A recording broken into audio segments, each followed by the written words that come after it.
The Random Jottings of Donald J. from Nelson in Pendle. About Grandma's homemade wine. The grandchildren liked to sneak in and take a sip when the adult was not looking. Once upon a time, nestled in a small countryside village, there lived a charming grandma named Clara. She was known throughout the town for her warm smile, kind heart, and her exceptional talent for making homemade wine. Clara's vineyard flourished with luscious grapes, their clusters heavy with promise, ready to be transformed into her delightful elixir.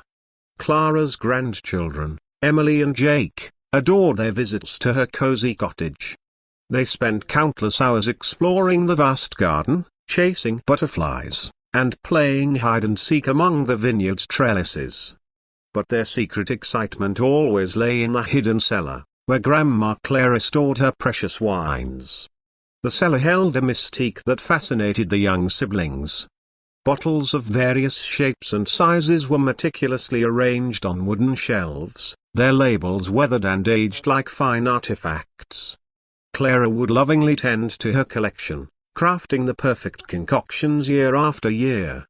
It didn't take long for Emily and Jake to notice the subtle change that came over the adults when they indulged in Grandma Clara's wine. Laughter filled the air, stories flowed freely, and worries seemed to melt away. Curiosity gnawed at the children, and they yearned to taste the magical elixir for themselves. One sunny afternoon, when the adults gathered in the garden, sipping their glasses of wine and exchanging tales, Emily and Jake seized the opportunity to explore the cellar undisturbed. They tiptoed down the creaking wooden stairs, their eyes wide with anticipation. Gazing upon the rows of shimmering bottles, they whispered to each other, plotting their plan. Jake, the older and braver of the two, carefully selected a bottle from the middle shelf. The label depicted a vibrant red grape, promising a flavor that set their taste buds tingling. With trembling hands, he popped the cork, allowing the aroma to fill the air. The sweet scent of fermented grapes intoxicated their senses as Emily and Jake poured a tiny sip into their respective glasses. The liquid shimmered like a jewel, tempting them further. They clinked their glasses together, giggling mischievously before bringing them to their lips. The first sip brought an explosion of flavors, as if their taste buds had unlocked a hidden treasure trove. They tasted notes of summer sunshine, laughter, and secrets shared. The forbidden wine danced on their tongues, leaving them longing for more. As the siblings indulged in their secret adventure, unbeknownst to them, Grandma Clara stood at the cellar entrance, observing them with twinkling eyes.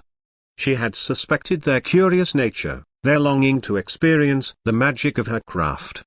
And so, she decided to turn a blind eye, allowing them a taste of her prized creations. Days turned into weeks, and weeks into months, as the tradition of the secret sips continued. Emily and Jake developed a deeper appreciation for the craftsmanship and love that went into each bottle. They learned to recognize the distinct flavors, the nuances that made Clara's wine a masterpiece.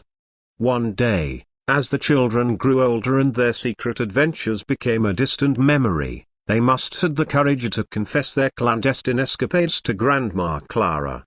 They found her tending to the grapevines, her hands wrinkled with age but still agile. With a gentle smile, she listened to their tale, nodding knowingly. She shared how, as children, she too had snuck sips of her own grandfather's wine, passing down a tradition that bridged generations. Her understanding washed away their guilt, replacing it with a bond strengthened by shared experiences. From that day forward, Emily and Jake no longer needed to sneak sips of Grandma Clara's wine.